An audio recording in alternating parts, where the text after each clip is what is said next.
दोस्तों, आज हम बात करेंगे रोलेक्स रिंग के बायबैक के बारे में। 23 अप्रैल को कंपनी ने बायबैक अनाउंस किया था। इशू साइज है सिर्फ 180 करोड़ रुपए। कंपनी का करंट भाव है 155 रुपए और कंपनी आपसे 180 के भाव से परचेज करना चाहती है। लगभग 14 से 15% का बेनिफिट है।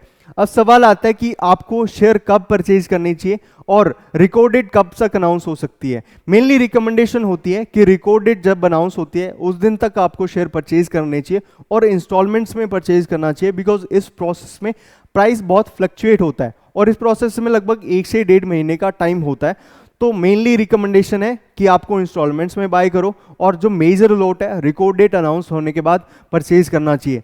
सवाल आता है रिकॉर्ड डेट कब तक अनाउंस हो सकती है। जिस दिन बायबैक अनाउंस होता है और रिकॉर्ड डेट होती है लगभग 1 से 1.5 महीना होता है, बिकॉज इस प्रोसेस में क्या होता है, शेयर होल्डर की मीटिंग होती है, share holder record date announce करते हैं। सवाल आता है कि इस बायबैक में टैक्स ट्रीटमेंट कैसे रहेगा।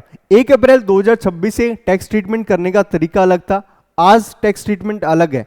पहले बायबैक की इनकम को डीम्ड डिविडेंड मान के इनकम फ्रॉम अदर सोर्स में टैक्स ट्रीट किया जाता और उस पर लगभग 10% का टीडीएस कटता था और आपको टैक्स टीडीएस बेनिफिट के लिए 15G का फॉर्म सबमिट करना होता और जो भी कॉस्ट ऑफ एक्विजिशन है उसे कैपिटल लॉस से सेट ऑफ किया जाता। प्रोसेस बहुत लंबा था, कॉम्प्लिकेट था।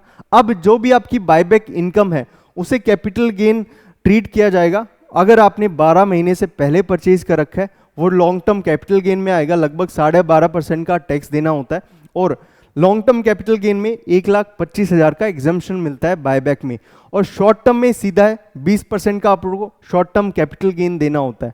सवाल आता है कि क्या आपको इस बायबैक के लिए अप्रोच करना चाहिए। मेरी पर्सनल रिकमेंडेशन है, बायबैक साइज बहुत छोटा है, ड्यूरेशन बहुत लंबा है, आपका पैसा ब्लॉक होगा और इसका कोई 14 से 15% में आपको इतना कुछ मोटा मोटी रिटर्न नहीं मिलना।